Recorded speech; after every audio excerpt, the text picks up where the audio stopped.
हम केचुआ पालन घर पे इस समय मौजूद हैं और हमारे जो इस केचुआ पालन घर के संस्थापक हैं डॉक्टर नागेंद्र पांडे जी आज हमें बताएंगे कि इसका स्थापना उन्होंने कब किया और इसके पीछे का मुख्य कारण क्या था। तो और साथ ही साथ आज के समय में, आज के परिवेश में बच्चों के लिए ये किस प्रकार से बहुत महत्वपूर्ण हो जाता है, मतलब उन्हें एक बिजनेस पर्पस से, और किसानों के लिए भी ये किस प्रकार से बहुत महत्वपूर्ण है, जैसे एक पॉइजन मुक्त खेती के लिए। तो सर से हम जानेंगे इस चीज़ को। नमस्कार, मेरा नाम नागेंद्र पांडे है और मैं ग्राम पंचायत नंदना, विकास खंड मिठौरा, जिला महाराजगंज, उत्तर प्रदेश का निवासी हूँ। देखिए, यहाँ जो केचुआ पालन घर हमने बनाया है और इसमें केचुआ पालन से जो जैविक खाद और जो हमारी ज़मीन है उसको उर्वरा को बनाए रखने के लिए जो हमने कार्य शुरू किया, यह कार्य सन 2000 से आज के लगभग 25 वर्ष पहले से हमने यहाँ शुरू किया था। इस कार्य को करने के लिए जब हम शुरुआत किए थे तो हम मात्र 40 केचुआ ले आए थे और उसको एक फुटहा नाद जो होता है, जानवर को खिला के जो फेंक दिया जाता है, उसमें रख के पाले। फिर उसके बाद में एक बेड बनाए छोटा सा और प्लास्टिक छप्पर डाल करके बनाए। फिर उसके बाद क्रमशः बढ़ाते गए, बढ़ाते गए और आज 25 साल में इस समय हमारे पास यहाँ 450 वर्मी कंपोस्ट के बेड। उसके बाद में यहाँ जो है हमारा पूरा जो है एक research centre, training centre, warehouse, गोदाम इसके लिए, और मतलब ये पूरा सब अपना जो सेटअप है लगभग 27,000 स्क्वायर फीट में हमने बना दिया है। यह पूरा यूनिट हमारा जो है पूरा इको फ्रेंडली तौर पर सोलर से संचालित किया जाता है। इसके लिए हमने किसी प्रकार का कोई बाहर से बिजली और कोई चीज़ नहीं लिया है। इसके अलावा हमने यहाँ पर 4000 स्क्वायर फीट का एक तालाब बना दिया है, जो हमारे प्लाट का एक्सेस पानी जो होता है बरसात का, यहाँ हम अपने पानी को स्टॉक कर लेते हैं और इसमें जो है मछली पालन कर लेना या वेस्ट का जो है मैनेजमेंट कर लेते हैं। इस तरीके से हम जो है यहाँ पूरा जो है एक कृषि का इंटीग्रेटेड जो स्वरूप होता है करते हुए हम अपना कार्य कर रहे हैं। जैसा कि आप देख पा रहे होंगे कि यहाँ पे ये सारे बेड बने हुए हैं और अभी सर बताएंगे कि कैसे ये बेड की लंबाई चौड़ाई क्या है और इसमें कितना, जैसे जो गोबर की खाद है वो कितना आता है, मतलब ताज़ा गोबर जो है वो कितना आता है, फिर इसमें कितने वर्मी मतलब केचुए की ज़रूरत होती है जो इस इनिया फलता है। तो सर एक बार बताएंगे कि ये कितनी पहले लेंथ है इसकी और इसमें कितना कच्चा गोबर आ रहा है। इसकी लंबाई 10 फीट है, चौड़ाई 3 फीट और हाइट 1 फीट है। कितना गोबर इसमें यूज कर रहे हैं? 30 घन फीट। 30 घन फीट। हाँ। और इसमें मतलब केचुए की मात्रा कितनी डाली जाएगी? 5 केजी। 5 केजी। तो हमें ये मिलना शुरू हो जाता है वर्मी कंपोस्ट। शुरुआत में लगभग आपको 80 से 90 दिन टाइम लेगा, धीरे धीरे टाइम 60 दिन पे आ जाएगा। डालने बाद केचुआ इसकी पलटाई की जाती है। अच्छा। 15 दिन फिर 10 दिन पे ऐसे पलटाई की जाती है। जो ऊपर बन जाता है फिर नीचे चला जाता है, गोबर ऊपर आ जाता है। अच्छा। पलटाई करने के बाद हाँ। फिर उसको खाते हैं सब, हाँ। डिकम्पोज होता है। हाँ। फिर उसके बाद फिर पलटाई हो जाती है, इसे रोटेशन चल जाता है।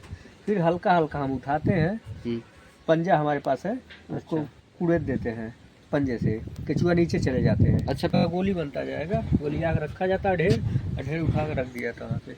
अच्छा, इस पंजे से यही पंजा है? ऐसे कुड़ेदा जाता है। अच्छा,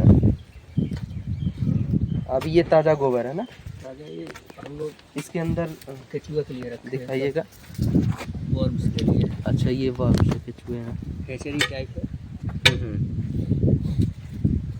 आपके पास ये पूरा अभी कितना बेड है? लगभग पूरा मिला के हाँ, 400 बेड, 500 बेड हो जाएगा। लगभग 400 से 500 बेड है। इस 400-500 बेड से आपको कितना मतलब वर्मी कंपोस्ट मिल जाता है? 1500 मीट्रिक टन से एक ट्राली गोबर है, तो उसकी प्राइस क्या है यहाँ पे? 3000 रुपये ट्राली हमारे पास आ जाता है। 3000 रुपये ट्राली। और इसमें जो केचुए पड़ते हैं, जैसे स्टार्टिंग में तो खरीदना ही पड़ेगा, तो वो जो भी कोई बिजनेस जैसे जुड़े हुए हमारे किसान हैं, अगर वो बिजनेस करना चाहते हैं तो उन्हें केचुआ किस मूल्य पर प्राप्त होगा आपके यहाँ से? यहाँ पे 250 से 300 रुपये केजी मिल जाएगा। 250 से 300 रुपये किलोग्राम। और 1 केजी का मानक जो होता है हाँ। वो किलो से नहीं होता है। हाँ हाँ, 900 से 1000 पीस केचुआ है। मतलब 1 किलोग्राम में लगभग 900 से 1000 पीस होता है केचुए की, क्योंकि वो तो उसमें लगे हुए हैं, मतलब गोबर में जुड़े हुए रहेंगे, तो वो किलोग्राम वैसे होगा, अब ये लेकिन जो गोबर सहित जाए। हाँ वही कह रहा हूँ, गोबर सहित होगा तो उसके अंतर्गत जो केचुओं की मात्रा है वो लगभग 1000 के करीब होती है 1 किलोग्राम। जो हम गोबर यूज कर रहे हैं इसमें वो कितना पुराना होना चाहिए? गोबर तो तुरंत नया तो तुरंत मिल नहीं जाएगा, हाँ। क्योंकि जो भी गाय भैंस है या छोटे किसान है, ज़्यादातर हम लोग किसानों का उठाते हैं, हाँ। तो 2-3 पशु है, उनको रखते रखते 5 से 6 महीने हो ही जाता है, वैसे पुराना हो जाता है।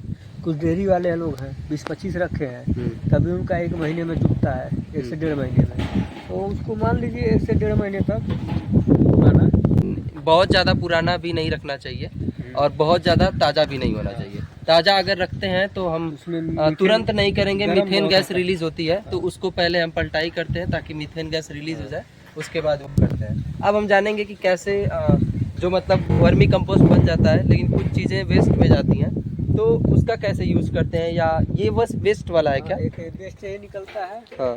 इसको फिर से इसमें बिछा दिया था, गोबर के साथ फिर रिपीट हो जाता है, अच्छा रिपीट होकर फिर गोबर ये दोनों साथ में मिल के चला जाता है। अच्छा, इसी को फिर पुनः आप गोबर के साथ मिक्स करके बेड में डाल देते हैं।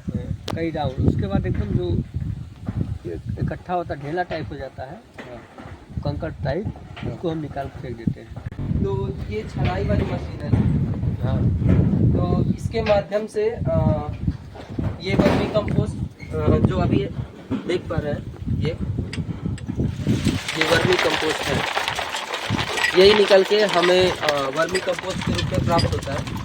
इसमें हम वर्मी जो हमें बेड में से जो मिला होता है 60 दिन के बाद, इसमें डाल के हम छान लेते हैं। वो इकट्ठा करके वहाँ रखते हैं, फिर उसको यहाँ छनाई करते हैं।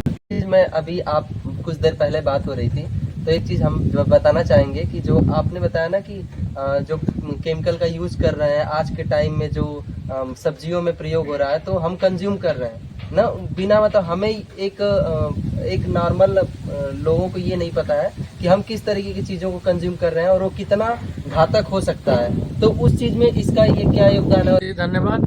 देखिए, ऐसी दवाई जो सिस्टमिक पॉइजन है सब्जियों में प्रयोग की जा रही है, कि जो मतलब पौधे के जो 6 भाग होते हैं, जड़, तना, डाली, पत्ती, फूल और फल, ये 6 भाग होते हैं, पूरे सिस्टम को जहरीला बना दे रहा है, जिसको डालने के बाद में 45 दिन तक छूना नहीं चाहिए। उसको सवेरे दवाई डाल करके शाम को तोड़ दे रहा है, शाम को तोड़ करके सवेरे दवाई डाल करके सवेरे तोड़ दे रहा है। मतलब जिसको हमें 45 दिन छूना तक नहीं चाहिए, उसको 12 घंटा, 24 घंटा, 6 घंटा के अंदर अगर किसान तोड़ करके ला करके बेच ले रहा है, तो खरीदार तो ये जान रहा है कि हमने खूब बढ़िया हरा चटकदार सुंदर सब्जी खरीदा है, लेकिन उसके अंदर उसके सिस्टम में क्या है ये तो नहीं जान रहा है। और उसी का नतीजा है कि आजकल अच्छे देखने के बावजूद कब किसका हार्ट अटैक हो जा रहा है, कब किसका किडनी फेल कर जा रहा है, कब किसको पथरी का प्रॉब्लम हो जा रहा है, कब इसको चक्कर आने रहा है, कब किसका मिचली आने लग रहा है, कब उल्टी होने लग रहा है, पेट भर खा करके